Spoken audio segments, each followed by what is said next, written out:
Gérard Bordia, qu'est-ce qui t'arrive aujourd'hui? Si vous permettez, je vais commencer par un souvenir personnel. Vas-y. La première manifestation à laquelle j'ai participé à de très nombreuses manifestations, mais la première dont je me souvienne vraiment, c'était en 1959, quand avec l'école Sorbier, nous sommes allés tous ensemble manifester contre la loi Debray, qui venait de donner des sommes phénoménales à l'école dite libre. En 59. En 59. Alors, déjà, rien que ce terme d'école libre, ça mérisse un peu les poils, parce que... Libre, ça veut dire privé. Libre, ça veut dire privé. Libre, ça veut dire très souvent confessionnel. Ça veut dire libre des obligations républicaines, enfin bref.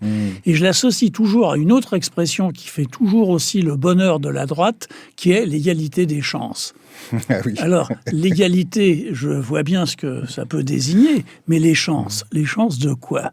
Les chances de devenir un bourgeois blanc, nanti et catholique. C'est ça les chances dont on nous parle et dont on nous rebat les oreilles. L'égalité des chances plus l'école libre. Bon. Cette manifestation, il y avait énormément de monde. Alors, j'avais peut-être participé avant des manifestations sur les épaules de mon père, mais je m'en souviens pas. Mais en tout cas, celle-là, je m'en souviens très très bien, parce qu'on avait un slogan formidable, tous les membres, nous crions « Debray au poteau, la girafe aux os ».